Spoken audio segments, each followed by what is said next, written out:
$328 million.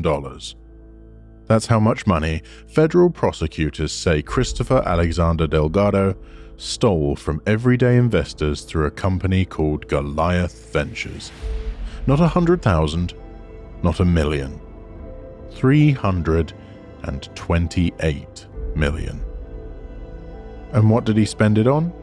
An $8.5 million mansion in Windermere, Florida, luxury international travel, extravagant corporate Christmas parties that would make a Wall Street banker blush, all funded by people who trusted him with their life savings. The DOJ arrested him in the late February 2026. Asset seizure hearings are happening right now, and the receipts they filed in court paint a picture of one of the largest individual crypto Ponzi schemes in recent histories. Let's go through every single one of them.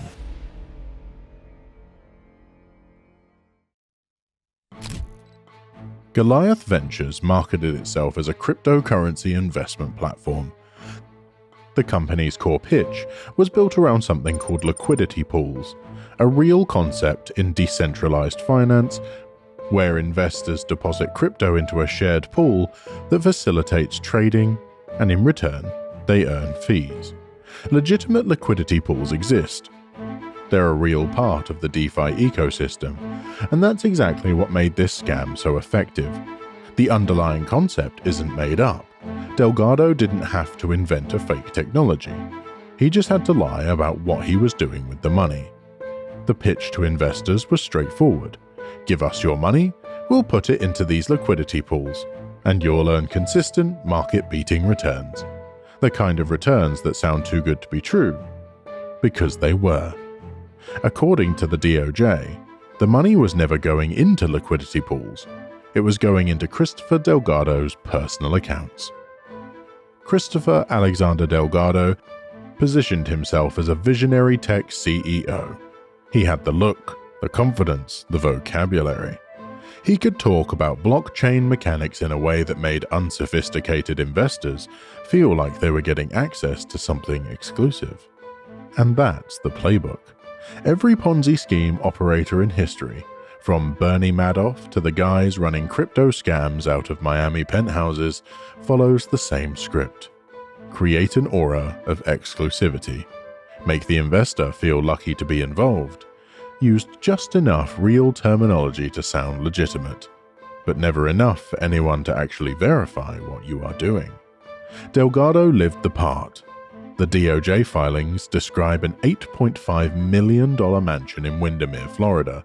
That's the same upscale community near Orlando where professional athletes and executives live. He threw lavish corporate events. He traveled internationally. He projected exactly the image of success that his victims were trying to buy into. And that's the cruel irony of every Ponzi scheme.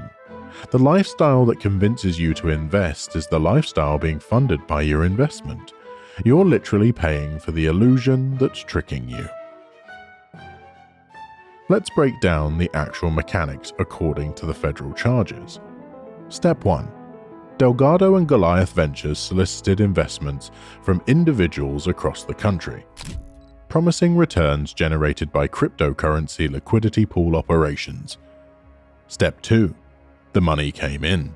Investors wired funds, transferred crypto, handed over their savings, trusting that it was being deployed into the DeFi markets. Step 3.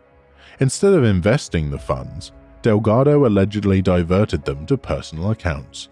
The $8.5 million Windermere mansion, the travel, the parties, the lifestyle. Step 4.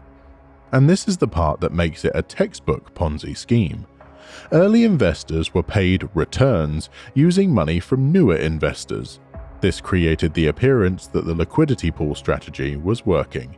People saw returns in their accounts, told their friends, and bought in more money, which funded more fake returns, which brought in more money. This is the engine that drives every Ponzi scheme. It's self-reinforcing, until it isn't.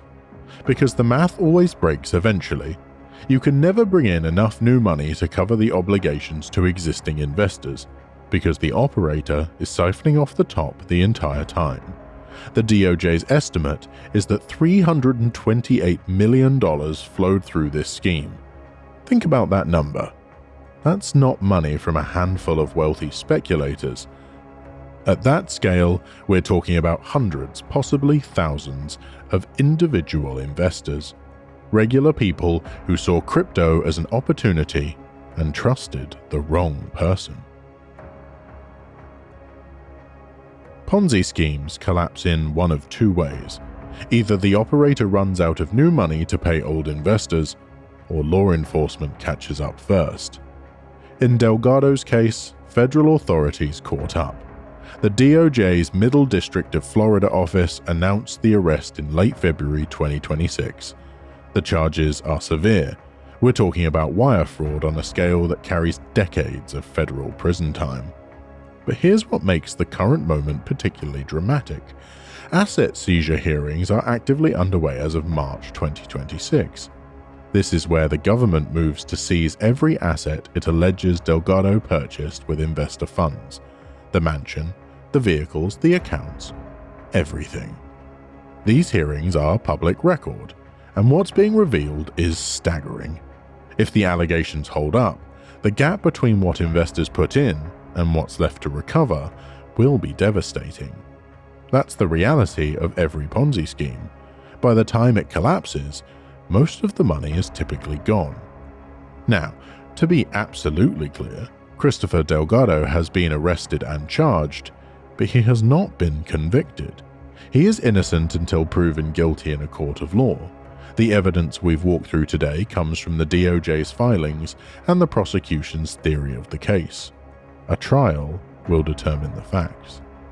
Delgado now faces the possibility of 30 or more years in federal prison for a crypto Ponzi scheme that was, at its core, the exact same scam that Charles Ponzi ran in 1920, dressed up in blockchain language. I want to zoom out for a moment, because Goliath Ventures is not an anomaly. It's a pattern. The crypto space has become the single most fertile ground for Ponzi schemes in modern financial history, and the reason is simple. The technology is complex enough that most investors can't verify what's happening with their money, and the regulatory infrastructure hasn't caught up to the speed of fraud. When someone tells you they're deploying your capital into liquidity pools or staking protocols or yield farming strategies, can you verify that? Can you check their wallet addresses? Can you audit their positions on-chain? The vast majority of retail investors cannot, and the operators know it. This is why federal prosecutors are pursuing these cases with increasing aggression. The DOJ has ramped up crypto fraud prosecution significantly. The SEC has expanded its digital assets division. They're sending a message. The Wild West era of crypto is ending. But it's ending slowly. And in the meantime, cases like Goliath Ventures will keep appearing, because the incentive structure is still broken. The money is easy to raise, hard to trace, and the victims often don't realize they've been defrauded until it's far too late. So what should you take away from this? If someone is promising you consistent guaranteed returns in crypto, especially returns that sound significantly above market, that is the number one red flag. Legitimate crypto investments are volatile. They go up, they go down. Anyone promising smooth, predictable gains is either lying about their strategy or running a Ponzi scheme. There is no third option. If the person running the fund is living a lifestyle that seems disproportionate to the size of the fund, that's red flag number 2. Fund managers make money from management fees and performance bonuses, not from $8.5 million mansions purchased in year 1. And if you can't independently verify where your money is, if you can't see it on-chain, if you can't audit the positions, if the only evidence of your returns is a number on a dashboard they control, then you don't have an investment. you have a promise. And promises from strangers on the internet are worth exactly what Christopher Delgado's promises were worth.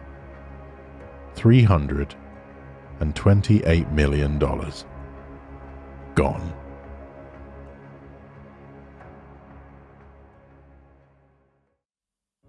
The Goliath Ventures case is still active. Asset seizure hearings will continue through the coming weeks, and the criminal trial will likely take months. I'll update you as the court filings become public. If this is the kind of content you want to see more of, where we pull the actual DOJ filings and break down exactly how these schemes work, subscribe, and I'll see you in the next one.